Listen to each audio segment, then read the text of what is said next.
Hello, today we're going to take a quick look at the Cafe Curve service menu. This menu is accessed by opening the door of your Cafe Curve. You'll notice this is set up for a 673. If you have one of the other models, you won't have as many canisters or containers. But let's run through everything. We're going to do two videos. Essentially, we're going to cover all of the tabs up to the technical menu, and then we'll have the technical menu be its own separate video, as that's where you set pricing, alter recipes. Anyhow, if anyone ever asks, the build of your software is listed in the top left.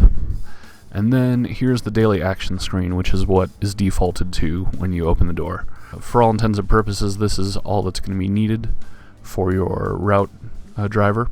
There is a list on the right of basic things to check off and actions to perform, just to make sure the machine is cleaned and taken care of. You'll notice the top two boxes you can self-check, as we have no way to monitor those. But if you've emptied the solid waste, you check it. And if you've checked the cup inventory, then you check that. This doesn't report anywhere, but it's just for their own reference. As you notice, you can't click on emptied liquid waste. That is actually resolved and checked off when you remove the liquid waste and then reset the float. The auto cleaning is achieved by hitting the auto cleaning and the brewer cleaning, which the auto cleaning is set to 3 seconds per bowl, and the brewer, I believe, is 15 seconds. You can change that. We'll get to that later. That's the default settings, and it's good to run those at least once a day. There is also an auto cleaning option that can happen on its own. Reset counters refers to these decounters here. See, if I click reset the water filter, it goes up. In some cases, you won't be filling these or refilling them all the time. That's fine. But it is worth noting that when you get down to 0, the machine will lock up and not work until the counters are refilled. So just be mindful, if you're refilling them but not hitting this reset button, they will eventually hit 0 and then stop the machine's functionality. There is a way to turn off the decounters, of course, if that's not part of your workflow, but we will get to that later as well. And then refilled products just refers to going through here and noting what levels your products are at. And if you've filled them all the way, you can hit refill all to full, or you can refill them all to par, which default is about 2/3 fill, but you can also change that.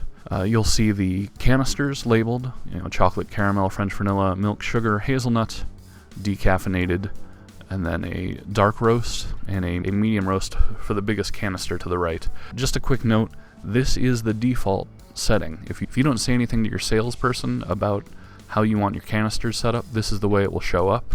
And any programming afterwards does actually take some time and detail. So if you don't want caramel or hazelnut, you want to replace it with a different flavor, please try to get that sorted with the salespeople beforehand, because recipe changes, while it's a piece of software, are not as intuitive, because we have to make sure that we get the ratios set up and everything checked and prepared. We do have a fair amount of recipes already, but there's also a chance that we don't have the specific product you're looking for. And if that's the case, then that would involve sending that in to us figuring out a recipe that works with it.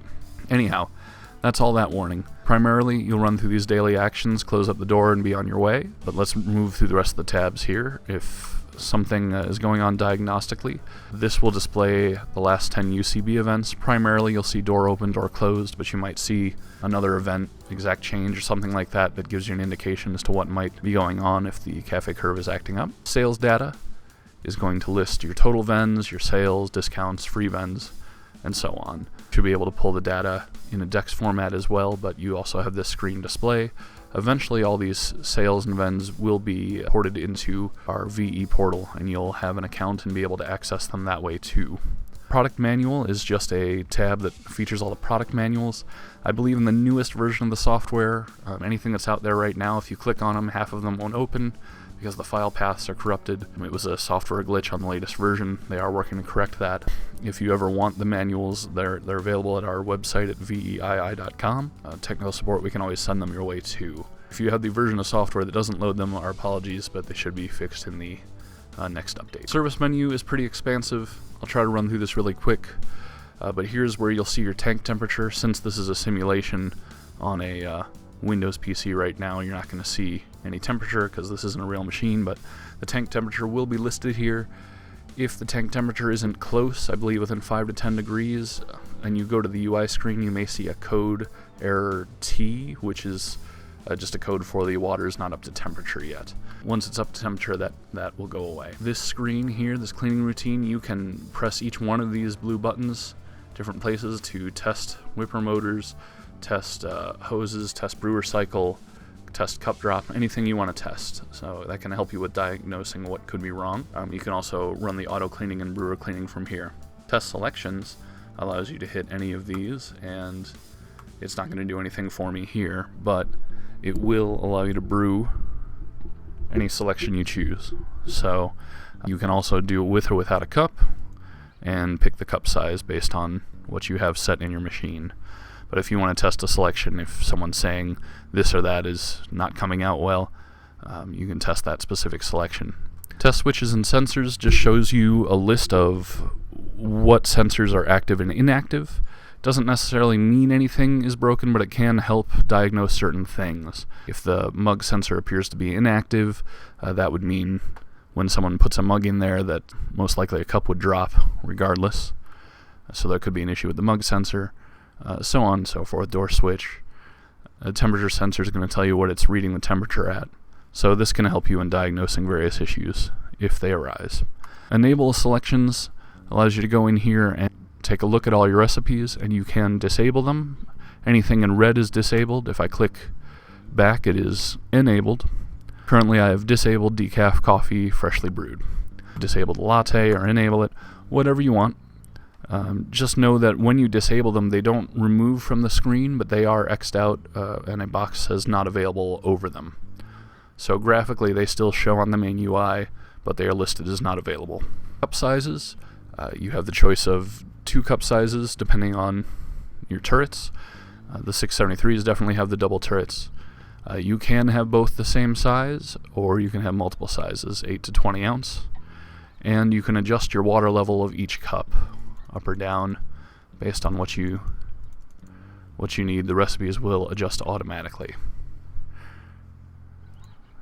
Timed events, this is where you set up your automatic rinse cycle. You can set it for the time you want it to occur. We usually have it occur in the evening. By default it's 8:30 p.m. for 3 seconds. I wouldn't go any lower than 2 seconds, and I wouldn't go too much higher than 5, because the more it rinses, the more seconds of water that go through the hoses and the bowls, the quicker the water waste will fill up and potentially disable the machine, because when that float is activated, it also turns off the Cafe Curve. You can also reset your decounters here, but you can't change the levels. That's on another screen. Update screen software.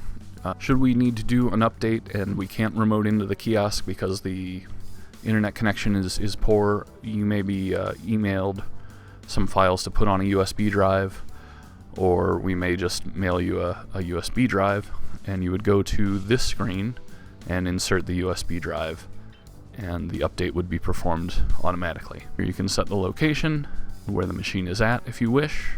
This will show up on the front screen on the UI, so be mindful of that. And then you can set the date and time, which will dictate when your free vends or machine disables occur, as well as your cleaning routine. So that takes us through the first 5 tabs. As I mentioned, the technical menu is going to be its own separate, and we will see you over there on that video. Take care.